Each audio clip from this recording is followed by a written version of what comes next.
Snæfellsjökulshlaupið er búið svo gott sem og verðlaunahending framundan. Þið sem svona skipuleggjendur hlaupsins, nýir skipuleggjendur, hvernig gekk þetta? Þetta gekk vonum framar hjá okkur. Við erum bara ótrúlega heppin með hvað mannskapurinn var bjart í bara jákvæður og flottur. Já, viðráðanlegur sko. Já. Og veðrið er óútreiknanlegt. Það var bara fyrst þegar þeir voru að byrja að leggjast það var bara bongo uppi, svo lendi þau greinin í hríð en þau tóku þetta alveg með trompi. Harkan 6. Ég veit það er fínt veður, það er smá vindur, en þetta er bara Ísland.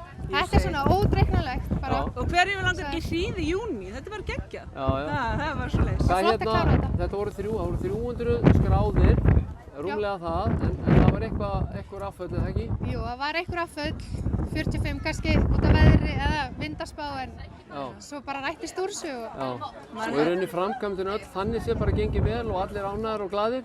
Já, allan við hefum ekki heyrt annað, svo við erum bara kátar en við getum alltaf bætt betur á næsta ári ef það er eitthvað sem er ekki nógu gott hjá okkur. Við þykjum allar ábendingar. Þið ætlið að halda áfram bara, með hlaupið, það verður bara áfram og þið ætlið að halda ótrúar áfram að halda gott hlaup. Já, ég hugsa það, þetta er búið að ganga rosa vel núna og bara umgjörðin flott og vel skipulögð frá fyrrum mótshaldara sko. Já, þannig að þið eru sáttar. Já, líka frábært að heimamenn allir svo jákvæðir og boðnir og búnir að hjálpa okkur svo við bara þökkum þeim alveg bara kærlega fyrir sko. Það er mjög góða hjálp með okkur. Frábært, takk fyrir það. Takk.